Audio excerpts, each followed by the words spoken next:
Nedávno som dostal také zaujímavé zadanie napísať krátky text do nášho univerzitného časopisu na tému čoraz menej stredoškolákov maturuje z matematiky. Prečo je to problém?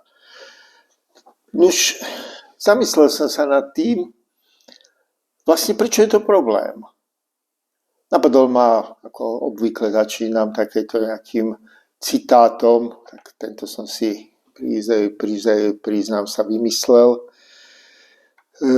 Zmaturuj a budeš pánom, budeš lietať aeroplánom. Povedal neznámy rodič po príchode z rodičovského združenia. Nuž, to je to, maturita sa už počas pomerne dlhej doby spája s tým materiálnym prospechom.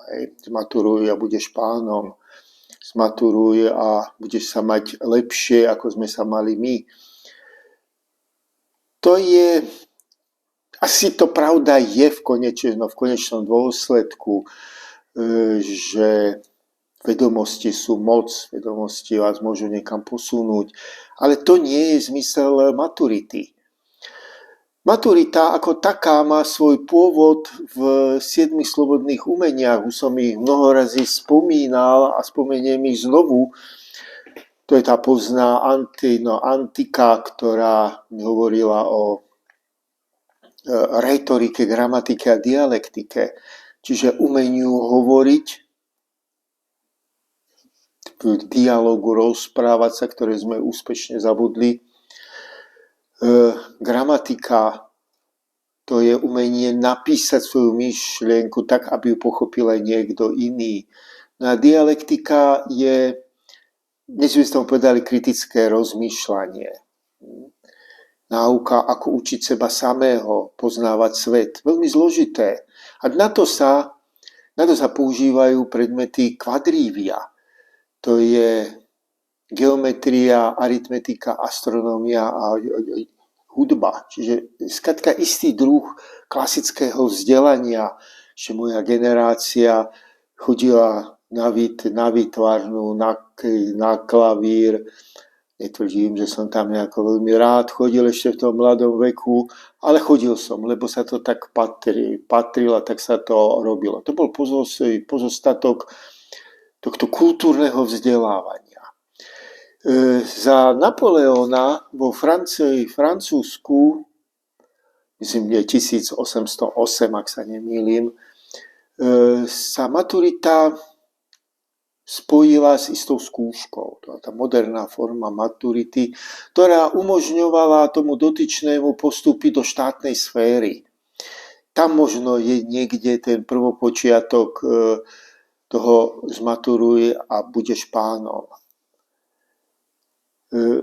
Ešte v stredoveku maturita, to boli tie 7 slobodných umení, to bola taká poukážka na vstup na univerzitu, na to, aby človek sa potom neskôr venoval teológii, medicíne, cirkevnému právu, alebo bol magistrom slobodných umení, vied, aby bol kultúrne vzdelaný. Tu na to vzdelanie isté, že jeden lekár sa mal lepšie ako ten, čo kopal na poli, ale tá prvotná motivácia bola, a potom som presvedčený, bola skôr to, ako skultúrniť človeka.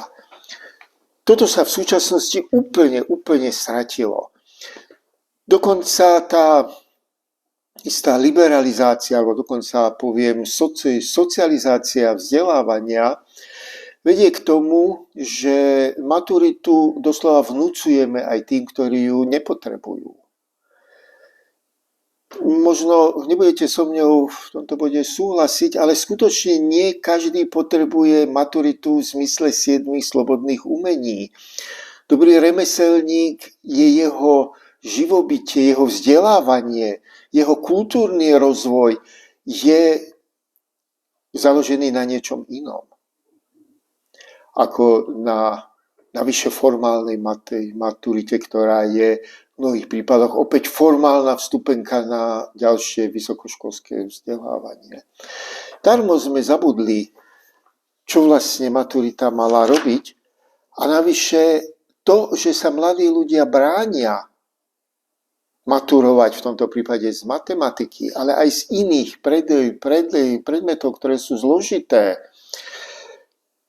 Môže byť samozrejme, že je to reakcia na namáhavý a zdĺhavý proces učenia, ktorý je založený na pochopení zložitých matematických pojmov. Preto sa teda vyhýbajú tomu. Maturita nie je o riešení idealizovaných príkladov zo zvierky úloh, ale o hľadaní hlbokých súvislostí.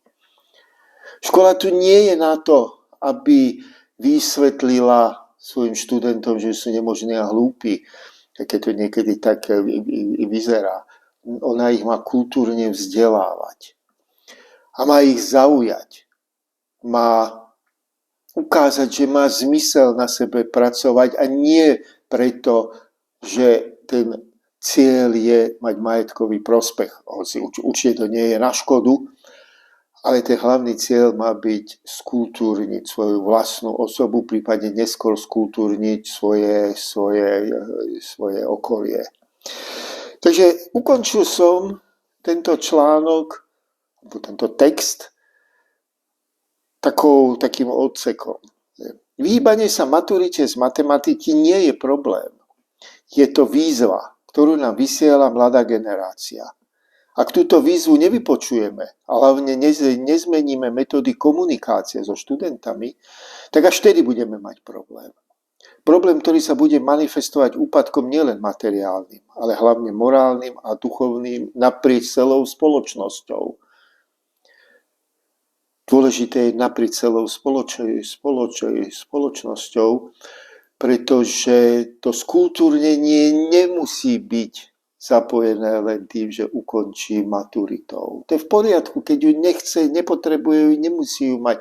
Sú iné formy skультúrnenia alebo iné formy úplného uplatnenia sa, keď máte vzdelanie, ktoré zodpovedá 7 slobodným umeniam.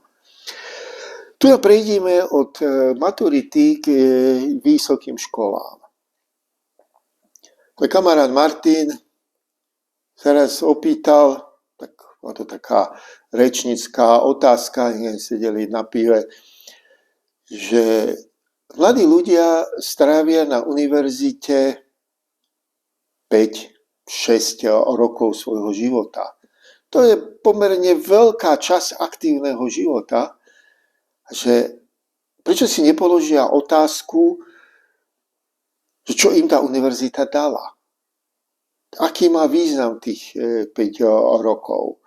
Tedy som na to neodpovedal, bo som nad tým rozmýšľal a mám taký pocit, že sa nad tým zamysleli. A tá reakcia je opäť to, oni vedia, že im to nič nedá, nejaký papier, no tak tam nechodia. To je opäť otázka, sú darební, chodia všetci pracovať. No áno, chodia pracovať, možno to vyzerá, že sú aj darební. Nie, oni, to je ich reakcia na to, ináč to nevedia dať najavo, že tam skrátka nechodia. A učitelia sú v podstate celkom radi, pretože to, čo kritizujeme u našich študentov, že počas štúdia pracujú, a tvrdí sa, že musia, alebo nevyžijú, to isté z veľkej väčšiny, isté existujú výnimky, ale z veľkej väčšiny robia ich učitelia. Riešia projekty, ktoré majú pramálo spoločné s tým, čo by mali učiť svojich študentov. Robia to pre peniaze, lebo máme malé platy, nevyžijeme. Nie je to celkom tak. Plat jedného profesora nie je až taký zase najhorší. Je to opäť možno reakcia na to, že sa v tej škole necíti dobre.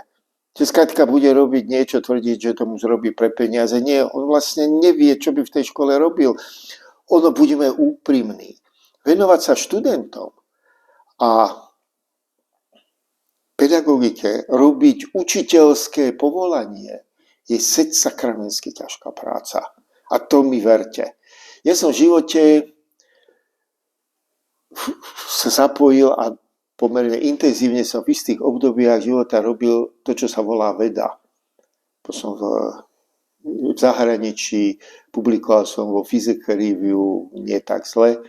Po nejakom čase som zistil, že už ma to nenaplňa. Tak som sa dal na univerzitnú politiku. Tam to trvalo ešte kratšie, kým som zistil, že ma to nenaplňa, a práve bolo to odporné. V tom období som sa študentom venoval málo. Aj v tom prvom, aj druhom období. Skrátka som na to nemal čas. A potom som sa začal venovať vyučovaniu, výučbe. A zrazu som zistil, že to je to, čo ma naplňa.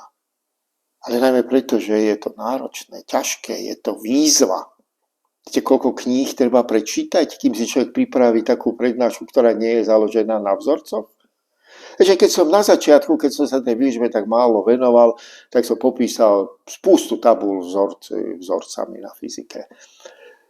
Aj som sa s tým chválil môjmu nebovému tatkovi, som hovoril bol profesorom mechaniky, a on mi vraví, syn môj, keď na prednáške používaš veľa vzorcov, tak to znamená, že tomu nerozumieš. Aj som sa vtedy urazil a teraz mu dávam opakovane za pravdu. Tak to je. Ale urobiť prednášku bez vzorcov, aby mala zmysel, aby naplnila tých študentov, ale aj toho učiteľa, to je sakramensky ťažké, to mi verte. Taká štandardná otázka, prečo je na Slovensku tak veľa vedcov a tak málo učiteľov? No lebo veda sa oveľa ľahšie simuluje. Verte mi, ja som robil jedno aj druhé.